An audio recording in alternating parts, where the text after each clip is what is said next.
Hello all and a warm and cozy welcome to this session of our English class. मी मानसी तुमच्या सर्वांचे स्वागत करते. आज आपण इंग्लिशच्या सेशनमध्ये गोल्डन चेन ही जी पोयम आहे, ही जे काही राहिलेले पार्ट्स आहेत आणि एक्सरसाइज आहेत तिला वाचूया आणि समजायचा प्रयत्न करूया. तर चला पाहूया आपण the golden chain. So to start with we will start with our rhyming words.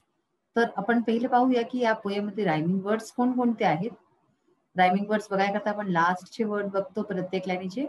पहा इथे चेन, डिअर, ज्वेल, इयर. तर कोणते? डिअर आणि इयर.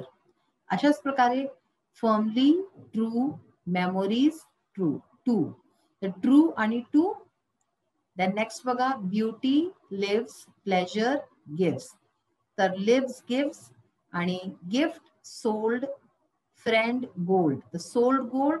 आणि लास्ट स्टेंजामध्ये बघा आता फ्रेंडशिप, टाय, टुगेदर, बाय. तर टाय आणि बाय. आता आपली एक जी गोष्ट आहे की आपण रायमिंग वर्ड्स पाहिले. रायमिंग स्कीम एक असते, त्याच्या बाबतीत आज गोष्टी करूया आपण. रायमिंग स्कीम काय असते? आपण प्रत्येक लाईनला आता पहा किती आहे, 4 लाईन्स आहेत तिथे. प्रत्येक स्टेंजामध्ये 4 लाईन्स आहे. स्टेंजास किती आहे? 1, 2, 3 आणि 4, 5. तर 5 स्टेंजाज आहे टोटल आणि प्रत्येक स्टेंजामध्ये 4 लाईन्स आहे. हे आपल्याला कसं बघायचं असतं? आपण लास्टचा वर्ड बघतो. जे आपण आता रायमिंग वर्ड्स पाहिले ना, बेसिकली आपल्याला तेच पाहायचे असतात. आपण ABCD असं करून नाव देतो प्रत्येक लाईन. ABCD, ठीक आहे ना. तर ए चेन झालं, chain A, dear B, jewel C आणि इयर. आता हा इयर जो रायमिंग वर्ड असतो ज्या लाईनीचा, ज्या लाईनी बरोबर राईम करतो तोच लाईन जे आहे ना परत आपण नाव देतो. तेव्हा इथे काय होईल? ABCB. तर ABC आणि बी कशाला म्हटलंय ना? डिअर आणि इयर एकासारखं होत आहे. अशाच प्रकारे प्रत्येक हिस्सा ABCB होईल. ते फॉर्मली ए, ट्रू बी, मेमोरी सी आणि टू परत ट्रूशी होते तर म्हणून बी.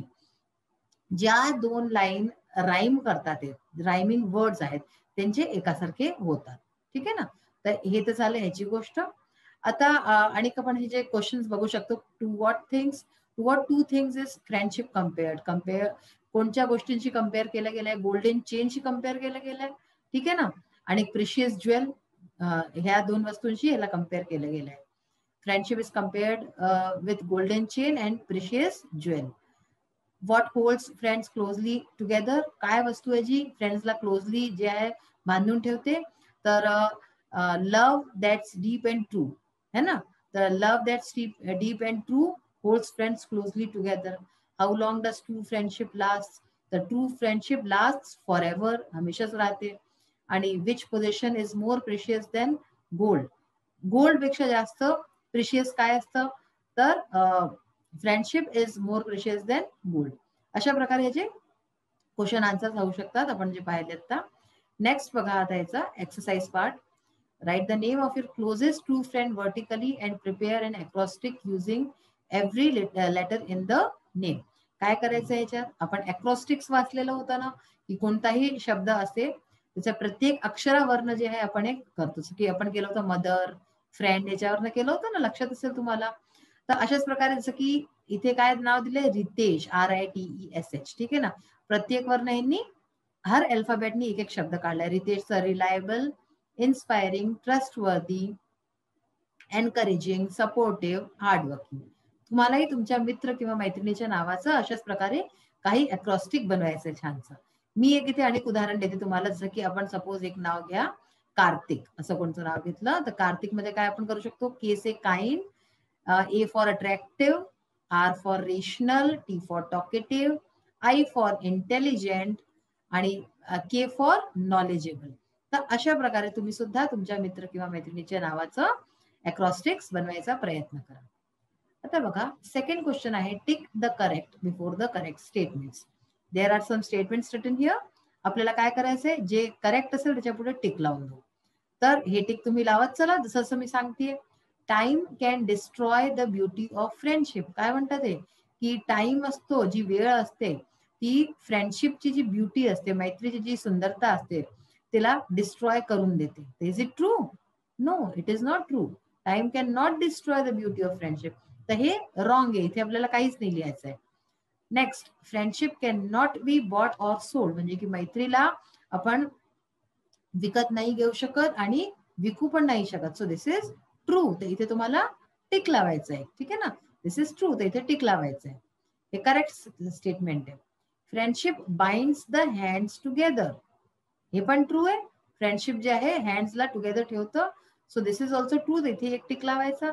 Friendship is like a real, rare and precious jewel, हे पण ट्रू आहे. इथे एक टिक लावाले की फ्रेंडशिप जे आहे, मैत्री जी आहे ती एक खरी आणि अमूल्य एक ज्वेल सारखं आहे, एक दागिन्यासारखं आहे.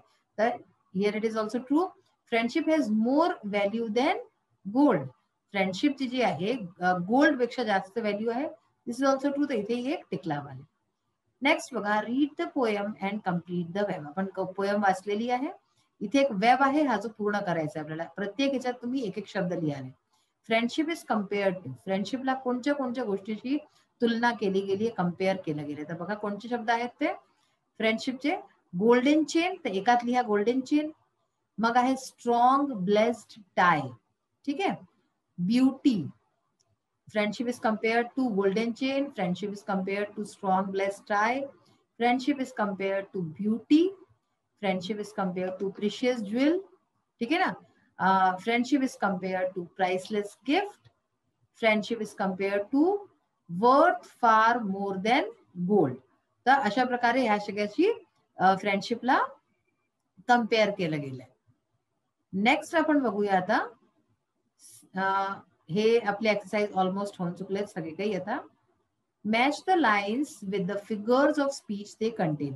आपण आता फिगर ऑफ स्पीच वाचलेला आहे याच चॅप्टरच्या याच्यात सुरुवातीला. आता बघा, friendship is a golden chain, हे कोणता फिगर ऑफ स्पीच आहे? Friendship is a golden chain. बघा, सिमिली, मेटाफर, मेटाफर, अँटिथिसिस किंवा एलिट्रेशन. काय वाटतंय तुम्हाला? सांगा तर भाऊ, तुम्हाला आलं की नाही आलं? द फर्स्ट आहे friendship is a golden chain. इथे ना लाईक आहे ना एज आहे, तर हे डायरेक्टली इथे गोल्डन चेनची याला कम्पेअर केलं गेलं, तर हे मेटाफर आहे. So it is a metaphor. मग आहे that can't be bought or sold. Bought or sold दोन अपोजिट गोष्टी केल्या गेल्या आहेत, म्हणून काय अँटिथिसिस. ठीक आहे, तर सेकंडचं डी अँटिथिसिस, कारण की हे दोन अपोजिट गोष्टी ज्या आहे एकाच लाईनीत आल्या आहेत. And like a rare and precious jewel, तर like a rare and precious jewel म्हणजे लाईक येऊन गेला इथे शब्द, हा सिमिली झाला. For as long as memory lives, इथे ए 2 टाइम्स आलंय, तर म्हणून हे एलिटरेशन झालं.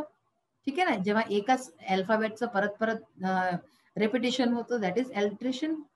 For friendship is a priceless gift, तर फ्रेंडशिपला प्राइसलेस गिफ्टशी कम्पेअर केलं गेलंय. तर हे काय झालं? मेटाफर झालं. हे परत हे एक मेटाफरचा एक्झाम्पल आहे. तर अशा प्रकारे फिगर्स ऑफ स्पीच आपण बघितले. आता आपण ह्याच्या काही राहिलेल्या एक्सरसाइज आहे प्लस अप्रिसिएशन ऑफ पोएम ती बघूया आता. Now we will start our question number 8 of English workshop. English वर्कशॉपचा क्वेश्चन 8 बघा. Think on your own and say why true friendship can be compared to the following. आपल्याला सांगायचंय की खऱ्या फ्रेंडशिपला, खऱ्या मैत्रीला या गोष्टींची का आपण कम्पेअर करू शकतो. अँड एव्हरग्रीन फॉरेस्ट, एव्हरग्रीन म्हणजे काय की जे नेहमी हिरवं राहतं, अशा प्रकारचा फॉरेस्ट, अशा प्रकारचा जंगल. Evergreen trees in the forest are are real friends, तर हे आपले खरे मित्र असतात. They are never failing friends. The forest purifies our environment and save us from pollution, कारण की हे जे जंगल असतात ते काय करतात? प्युरिफाय करतात ना, शुद्ध करतात वातावरणाला आणि आपल्याला पॉल्युशनची पण वाचवतात. They provide us many useful things like fruits, wood, medicines etcetera. तर आपल्याला किती आपले लाभकारी गुणकारी वस्तू देतात, जसे की फळं आहेत, लाकूड आहे, औषधं आहेत. It gives us great joy by tending wild animals and birds, आणि आपल्याला प्रसन्नता देतात, कारण की इथेच जे आहे जितकेही वाईल्ड अॅनिमल्स आहेत, पशु आहेत, पक्षी आहेत, हे सगळे तिथेच राहतात. Man has unmatched and inseparable friendship with the evergreen forest, म्हणून मनुष्याची या एव्हरग्रीन फॉरेस्टची जी आहे खूप अगदी इनसेपरेबल फ्रेंडशिप आहे, जे कोणी तोडू नाही शकत. मग आहे एव्हर फ्लोईंग रिव्हर, जी नदी जी नेहमी वाहत राहते, अशा प्रकारची नदी.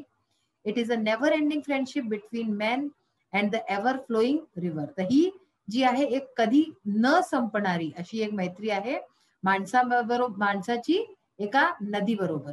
It is kind to all mankind. नदी जी आहे ती काय असते, प्रत्येक मानव जातीकरता जे आहे, मानव जातीला काइंड आहे, ती दयाळू आहे तिच्याकरता. It suffers a lot to help people selflessly. खूप सफर करते नदी जी आहे, स्वतः खूप सहते पण लोकांना जे आहे खूप काही देते. It gives motherly love to people and they look upon it as a mother. आणि आपल्याकडे तर नदींना किती अगदी देवीसारखं, आईसारखं मानलं जातं आहे ना, तर तेच म्हणते की हे मदरली लव्ह देतं, आईसारखं प्रेम देतं लोकांना, आणि लोक सुद्धा तिला आईसारखं बघतात. It flows and blows away the dirt helping them to clean everything. आणि ते जितकीही गंदगी आहे ती सगळी आपल्या बरोबर घेऊन जाते. तर अशा प्रकारे नदी जी आहे ती पण आपली खरी मित्र आहे.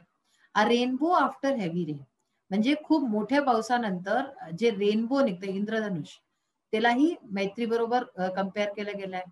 The friendship between the rainbow and man is indescribable. हे जे आहे आपण अवर्णनीय आहे की एक माणसाची, मनुष्याची आणि रेनबोची मैत्री. After the heavy rain the sight of rainbow gives great joy and pleasure to people. खूप मोठ्या पावसानंतर, भारी पावसानंतर जे आहे, जेव्हा रेनबो निघतं, जेव्हा इंद्रधनुष निघतं, तेव्हा ते आपल्याला काय करतं, खूप प्रसन्नता देतं, आपल्याला खूप पाहून आत्मिक शांती मिळते त्याला. The colours of the rainbow refresh their minds. जे रेनबोचे, इंद्रधनुषाचे जे कलर असतात, ते रंग आपल्याला आपलं हृदय जे आहे शांत करतात, मनाला खूप छान वाटतं, रिफ्रेश होतं. Man is always eager to watch the rainbow like a cheerful friend.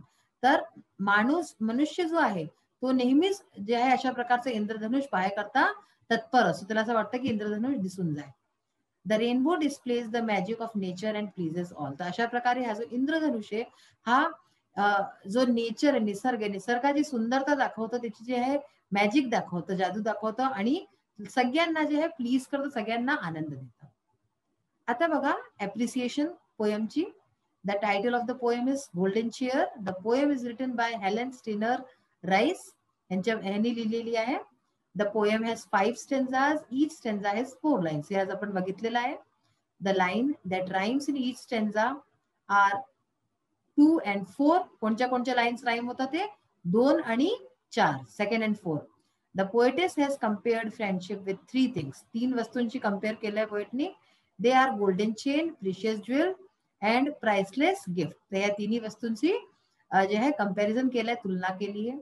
The line of the poem I like the most are, जे मला सगळ्यात जास्त आवडलेल्या लाईनी पोएमच्या त्या आहेत. And the golden chain of friendship is a strong and blessed tie binding kindred hearts together as the years go passing by.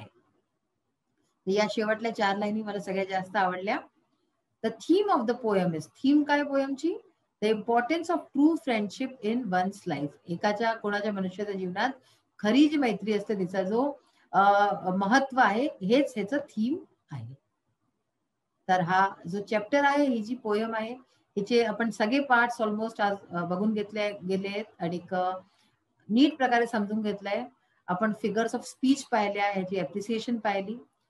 तर आय होप की तुम्हाला नीट प्रकारे समजत आली असेल poem. So we will meet in the next session. Till then bye, have a nice day. Thank you.